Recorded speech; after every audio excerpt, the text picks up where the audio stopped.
And now it's time for the Insiders with Chvala and Jensen, sponsored by the Wisconsin Counties Association.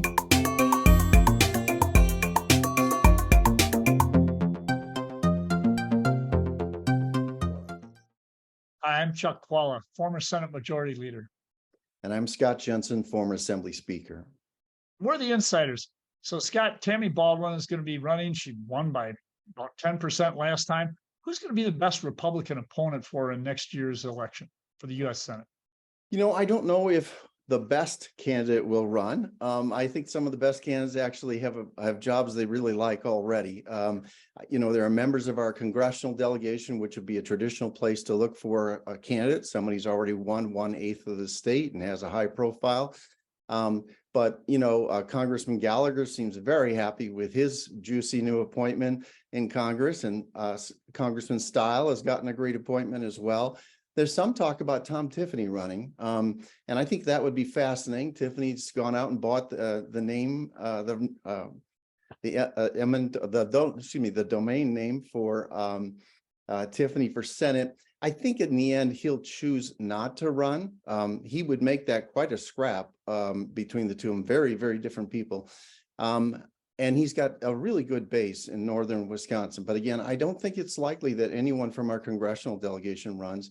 I don't see any other state elected officials running, maybe some former state elected official, like some people have talked about former state senator Roger Roth potentially being a candidate. Well, he ran statewide and did well, won the Republican nomination for lieutenant governor last time.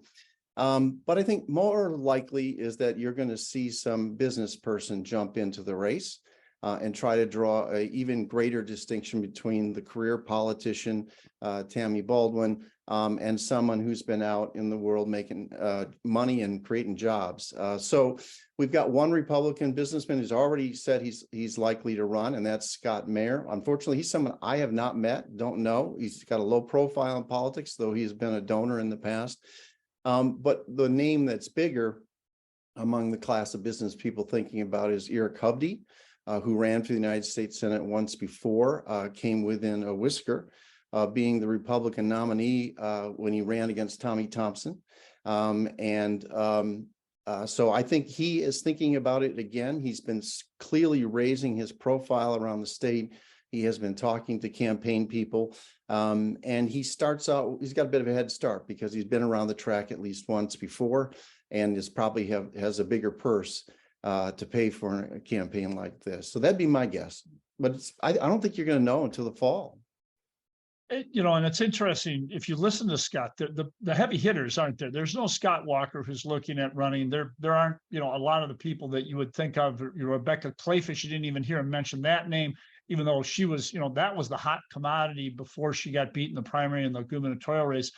I think what you're seeing is, and what's probably the unexpressed issue from the Republican side, is they just can't beat Tammy.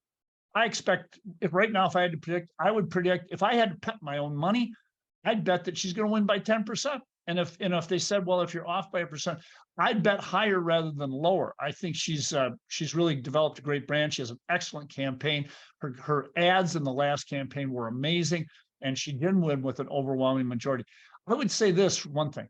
I think Democrats would salivate to have Tiffany in this race. Whatever is appealing to him for that rural base that he's got is absolutely anathema to everyone else. It would be devastating for Republicans, not just because the loss that he would suffer, but the implications it might have down ballot. Because his race, I think he would drive the wild counties, which are already not doing well for Republicans. He would drive them even more dramatically lower. And if that had down ballot effects, they could lose both houses. I think that probably is, in my view, the 1 in 200 that he would even think about running. But if they end up with a candidate with similar views and that's articulated and able to be gotten at by Democrats, Republicans face a really tough year next year unless something really unusual happens. If it ends up being Trump-Biden, there's going to be a lot of stuff happening here that will not be good for Republicans. And unless they get some dramatic change like Trump is out of the race, I see this as being a great year led by Tammy Baldwin at the top of the ticket, who will, I believe, get about a 10% margin.